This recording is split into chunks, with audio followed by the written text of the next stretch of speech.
সব শিল্পীরই স্বপ্নের জায়গা থাকে সিনেমা। পুরোনো গানগুলো নতুন ভাবে হচ্ছে। ভুল করে যদি কখনো মনে পড়ে এই আমার। সঙ্গীতের যে অনেকগুলো ধারা আছে, সবগুলো ধারায় তো একজন পারদর্শী হতে পারে না, কিন্তু সবগুলো ধারা যেন তার গলায় ছুঁয়ে ছুঁয়ে, মানে সবগুলো ধারা যাতে ছুঁয়ে ছুঁয়ে আসতে পারে। তো আমরা সেরকমই একটা স্টার খুঁজছি। যেভাবে যেভাবে আমরা কম্পিটিশন করে এসেছি, বাবা মারা ওয়েট করেছে, আমরা সারা দিন রাত পরিশ্রম করেছি, ঢাকার বাইরে থেকে এসেছি।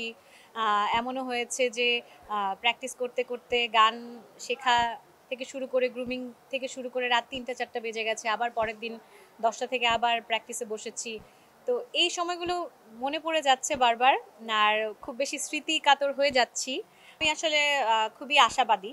আমি আশাহত হই না, কারণ আমাদের যখন থেকে গান শেখা শুরু করেছি এবং যখন থেকে মনে হলো যে গাইবো, তখন থেকেই আমাদের স্বপ্নের সব শিল্পীরই স্বপ্নের জায়গা থাকে সিনেমা, সেখানে গাইবে। কিন্তু আমাদের এটা আমাদের দুর্ভাগ্য বলবো না কি বলবো, কারণ আমরা যে সময়টায় এই পর্যায়ে এসেছি, এই সময়টা আমাদের কিন্তু সিনেমা অনেক কমে গেছে। দেখা যায় যে ৩-৪টা সিনেমা হচ্ছে বা ৫-৬টা হচ্ছে, সেখানে ঘুরে ফিরে কয়েকজনই গাইছে। কিন্তু ভালো গান হচ্ছে, সিনেমাতে তো এখন ভালো গান হচ্ছে। যখন আরও অনেক বেশি কাজ হবে, হয়তো বা যখন সঙ্গীত পরিচালক মনে করবেন যে এইখানে আমার গলাটা দরকার, তখন নিশ্চয়ই ডাক আসবে।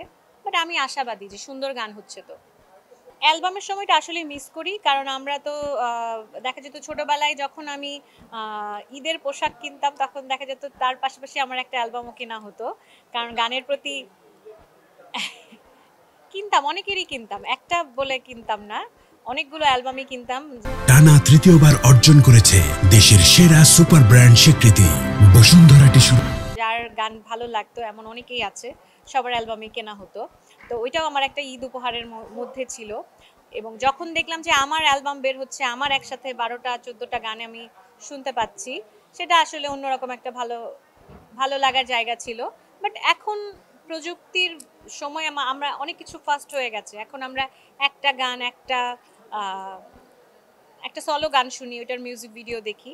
বাট আমার কাছে এই আগের একটা অ্যালবামে যখন 12টা গান ছিল, সেটাই ভালো লাগতো, কারণ এখন একটা গানের পরে চেঞ্জ করতে হয়, আর একটা গান খুঁজে বের করে নিতে হয় পছন্দের শিল্পীকে ইউটিউব থেকে যখন শুনি।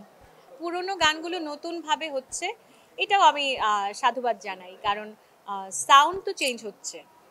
সাউন্ড চেঞ্জ হলে আমাদের আগের সাউন্ড থেকে আমরা নতুন করে যদি এটাকে আবার আহ, একদম এই গানের যে আদল আছে সেটা ঠিক রেখে যদি আমরা একটু চেঞ্জ করি, তাহলে এই প্রজন্মের শ্রোতাদের কাছে আমার মনে হয় বেশি পছন্দের হবে। যেটা আমরা সিলন মিউজিক লাউঞ্জে দেখেছি, যে পুরোনো গানগুলোই যখন আবার করা হচ্ছে, দেখা গেল এই প্রজন্ম আবার ভালো ভালো করে নিচ্ছে, পছন্দ করছে।